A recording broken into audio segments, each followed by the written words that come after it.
Hello children. Now Charlie was transported in time to the world of 1890s, and we find him in the third level, and there are different things which proclaim that he is in the third level. That is what he tells us.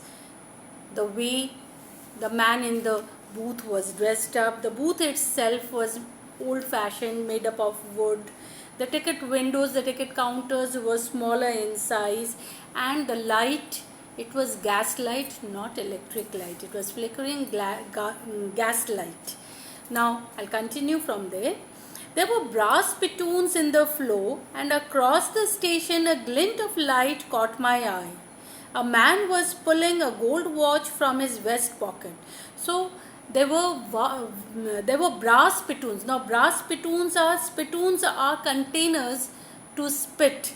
So in the station there were spittoons that were made up of brass. They were kept on the floor, and he noticed that at the station a glint of light, glint means flash of light, caught his eye. So what was it? What was the reason for that light? A man was pulling a gold watch from his vest pocket. So a man, that was actually the reflection of the light that came from the gold watch. A man was pulling out a gold watch from his vest pocket. So during those days they didn't have fashion of wrist watch.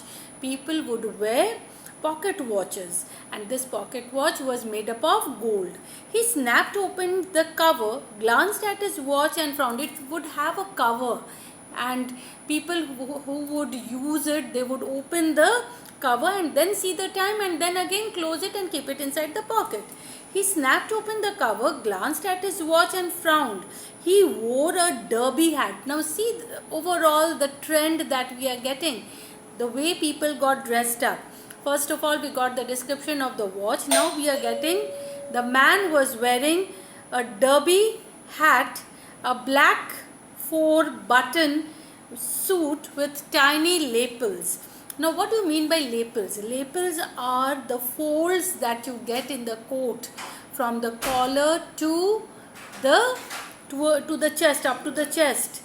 And he had a big black handlebar mustache. So mustache was in fashion then, and a big handlebar mustache. That means handlebar mustache means the mustache was curved upwards at each end. Then I looked around and saw that everyone in the station was dressed like 1890 something. Now somehow we realized that the fashion, the way the people they are dressed up, it is not like he is dressed up, like someone in the 20th century. Rather, it is as if it is, the time is, the era is of 1890. I never saw so many beards, sideburns, and fancy mustaches in my life. So never I had seen so many beards, people with so many with beards, so many people with beards, sideburns, and fancy mustaches. A woman walked in through the train gate, and then he also sees a woman.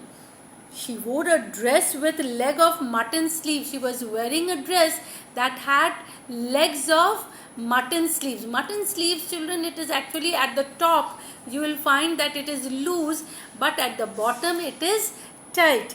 So that is what you call as mutton sleeves. And skirts to the top of her high buttoned shoes, and the skirts that she was wearing, that was to the top of her shoes, that it came up to there. Back of her, out of the tracks, I caught the glimpse of a locomotive. Back of her, behind her, and out of the tracks over here means the railway tracks, he caught a glimpse of a locomotive. He could see an engine, a locomotive, and a very small Currier and Ives locomotive. So the locomotive, the engine was of the company Currier and Ives, with a funnel shaped stack. The chimney, you can say, during those days the engine used to have chimney to release smoke, and on the top of it, it would be of the shape of a funnel. That is what you call as funnel shaped stack. And then I knew. What did he know? What did he know? He was sure, almost sure, that he was in the third level, and he had traveled in time and reached to the 1890s. Now, to make sure, though he was almost sure, but to make it, to be completely sure of it, what he does, to make sure, I walked over to a newsboy and glanced at the stack of papers to be assured of it, that yes, whatever he was thinking, he was right about it. We find him going towards a newsboy, a boy who sold newspapers. He goes to him and he looks at the pile of the stack of papers at his feet. It was the World. And what was the newspaper that was kept over there? It was the World. And the World hasn't been published for years. So the World had long back, it had been stopped. No longer it was published. And the lead story said something about President Cleveland. And what was the leading story, the headlines of the newspaper? It was about President Cleveland. Now, President Cleveland, children, he is the 22nd and 24th President of United States of America. I have found that front page since in the public library files. So he could find, he said later on also I could find that the same page in the public library files, and it was printed June 11, 1894. So he was, what was the date? The date was June 11, 1894. So on June 11, 1894, he had travelled in time and space, and he had found a third level. I turned around the ticket windows knowing that here on the third level at Grand Central, I could buy tickets that would take Louisa and me anywhere in the United States we wanted to go. So the moment he realized that he was in the third level, what was the thought that came to his mind? The fulfillment of his desire. This desire was always in his mind. Galesburg always fascinated him. Illinois always fascinated him. So he wanted to visit the place, and he didn't want to go alone. He wanted his wife to accompany him. So he thought of getting 2 tickets for himself and his wife and visit the Galesburg of 1894. I could buy tickets and would take Louisa and me that would take Louisa and me anywhere in the United States we wanted to go in the year 1894. And I wanted 2 tickets to Galesburg, Illinois. As I told you, he wanted his wife also to come along with him. So he wanted to buy 2 tickets. Have you ever been there? See the question he raises. It's a wonderful town still. So fascinated he is of Galesburg. And he says that it is still a beautiful town with big old frame houses. The houses are made up of big old frames having huge lawns and tremendous trees, huge trees whose branches meet overhead and roof the streets. You know, the trees are so huge, so big that at the top the branches, they meet together and like a roof over the streets. And in 1894, summer evenings were twice as long. And the summer in 1894, everything would have been so clear, no pollution, nothing. So the evenings would be twice as long. And people sat out on their lawns, the men smoking cigars and talking quietly, the women waving palm leaf fans with the fireflies all around, in a peaceful world. So that would be a romantic and peaceful world. People had plenty of time for themselves, for each other. They would sit, they would talk, men would smoke cigars, women would sit outside in the lawn gossiping, waving fans, and there would be plenty of fireflies also. So it was a very romantic and peaceful world. To be back there with the First World War still 20 years off and World War II over 40 years in the future, I wanted 2 tickets for that. So 1894, children, neither the First World War nor the Second World War had taken place. The First World War was still 20 years away, and the Second World War was 40 years away. So without see the difference between the two worlds, the world to which Charlie belongs to, that is of 20th century, after the two world wars, with all the modern day problems, worries, fevers and frets, and the world, the Galesburg he wanted to visit, that is the pre-World War world, with a very romantic environment, everything very peace and tranquility prevailing.